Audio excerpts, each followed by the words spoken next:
Alicia with SayGraceBlog.com, and today I'm going to show you how to make Will's favorite beef neck bones. Who is Will?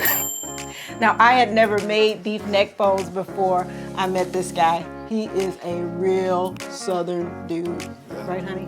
This is true. My mother was Southern, my father was Southern, all came from Alabama, and we needed some neck bones. Beef neck bones. Beef neck bones, right. So we're gonna go ahead and show you how to make this super easy recipe. It's so delicious. They are so good and succulent, right? Oh, the best. You'd have them, what, maybe once every other week or something like that? Throughout the year, absolutely. He loves beef neck bones, guys. So let's jump right in. All right, guys, we're gonna go ahead and get these beef neck bones seasoned up. We're gonna start with some black pepper. We've got some kosher salt, some no salt seasoning with about 21 seasonings in there. We've also got garlic powder, and then later I'm going to put some Worcestershire, bay leaves, and onion. So let's get started. These tender and succulent beef neck bones will take you right back to your Southern roots, guys. I know what you're thinking. What the heck is a beef neck bone, and do you actually eat them? Yes. Well, to be totally honest, I'd never made this meal before I got married to my country as buttermilk hubby. After we got married, I asked him to tell me his favorite meal because I wanted to make it for him. I had an inkling that it would be country.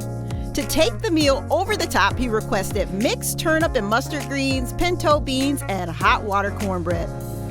Now that we've got these beef neck bones all seasoned up, we're gonna go ahead and get them seared in a very, very, very hot pot so that we can secure those seasonings on. Let's get started.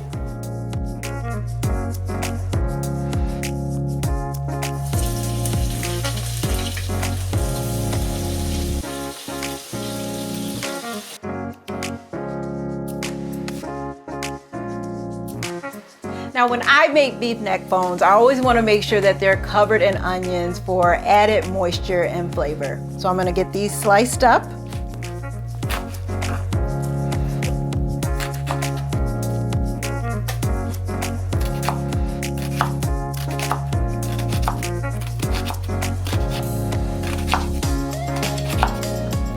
Now you're just going to place those sliced onions all over the top of the neck bones and squirt some Worcestershire, however you say it. Next, toss in some bay leaves and line the pan with some agua, as my Jackson says.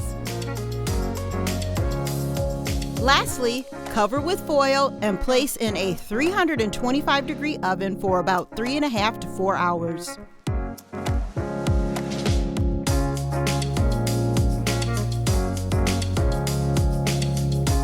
All right, guys, these beef neck bones have been braising in a 325-degree oven for about 3.5 to 4 hours, give or take. So let's go ahead and see what these babies look like. Ooh, they look phenomenal. Oh my goodness. Okay, I need a taste tester. Whoa, honey. Don't have to call him twice. Wait. We gotta say grace. Oh, okay. All right. Father, in the name of Jesus, we thank you for these beef neck bones that we're about to receive for the nourishment of our body. We thank you that they're cleansed by your word. In the name of Jesus, we pray. Amen. Amen. Now I can dig in. Okay, let me get you one. Okay? Well, you know, that's the way we do it in the country. I know you love these. There we go. Nice and tender. Right. Okay, you tell me what you think. How did I do this time? Oh, girl, look how they come off the bone. Look at that. Look at that. Look at. Better get your son. All right, guys. He loves them. I think you love them too. For this and other yummy recipes, be sure to check out SayGraceBlog.com. Thanks for watching. Say grace and enjoy. Enjoy.